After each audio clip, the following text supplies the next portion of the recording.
ត្រឡប់ពីថៃជាង28,000 នាក់ទទួលបានការងារថ្មីភ្នំពេញក្រសួងការងារនិងបណ្ដុះបណ្ដាលវិជ្ជាជីវៈអះអាងថាពលករត្រឡប់ពីថៃជាង28,000 នាក់ទទួលបានការងារថ្មីហើយសប្តាហ៍ថ្ងៃមានឱកាសការងារប្រមាណជាង80,000 កន្លែងទៀតសម្រាប់ពលរដ្ឋការប្រើប្រាស់ក្រសួងធ្វើឡើងក្រោយពីអង្គការឃ្លាំងមើលសិទ្ធិមនុស្សអន្តរជាតិចេញផ្សាយពីពលករខ្មែរច្រើនរូបច្រើនអ្នកមកពីថៃប្រឈមនឹងការអត់ឃ្លាននិងគ្មានការងារធ្វើនៅថ្ងៃទី26ខែវិច្ឆិកាក្រសួងការងារបានចេញសេចក្តីបដិសេធថ្កោលទោសយ៉ាងហង្ការចំពោះការផ្សាយរបាយការណ៍របស់ HAW ដែលចេញផ្សាយកាលពីថ្ងៃទី25វិច្ឆិកាក្រសួងចាត់ទុករបាយការណ៍ HRW ជាករណីមិនពិត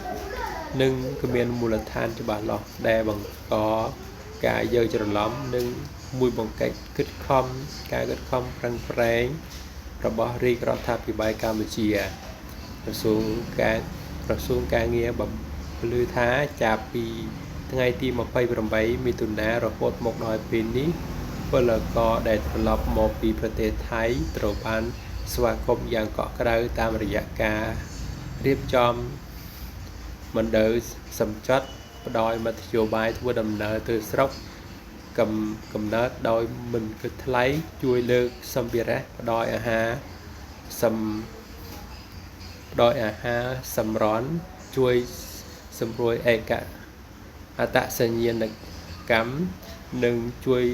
ឲ្យស្ថាប័នមីក្រូហិរញ្ញវត្ថុពន្យាពេលក្នុងការសាងសង់ផងដែរក្រសួងការងារបានសហការជាមួយនឹងអាជ្ញាធរមូលដ្ឋាននិងស្ថាប័នពាក់ព័ន្ធបង្កើតយុទ្ធការខ្មែរជួយរក្សាការងារជួយរកការងារផ្ដល់ការងារឲ្យខ្មែរយុទ្ធការនេះគឺធ្វើការចុះឈ្មោះរកការងារតាមប្រព័ន្ធទូរស័ព្ទនិងតាមប្រព័ន្ធ Telegram ដែលបើកផ្លូវការឲ្យពលរដ្ឋខ្មែរគ្រប់រូបរួមជាមួយនឹងយុវជនស្ម័គ្រចិត្តនៃសហព័ន្ធយុវជនកម្ពុជាអាចជួយចុះឈ្មោះស្វែងរកការងារដោយពលករដែលមិនបាច់ចំណាយពេលវេលាទៅដំណើរទៅចុះឈ្មោះលើសពីនេះក្រសួងបានរៀបចំវេទិកាការងារភ្លាមទៅតាមឃុំដែលមានចំនួនពលករវិលមកវិញច្រើនដោយនាំតំណាងសហគ្រាសក្រុមហ៊ុនរោងចក្រនិងកសិដ្ឋានចុះទៅសម្ភារការងារបន្ថយតាមឃុំបានជាង500លើកក្រោយពីនេះក្រសួងមានការរៀបចំកម្មវិធីអប់រំបណ្ដុះបណ្ដាលបច្ចេកទេសនិងវិជ្ជាជីវៈដើម្បីផ្លាស់ប្ដូរ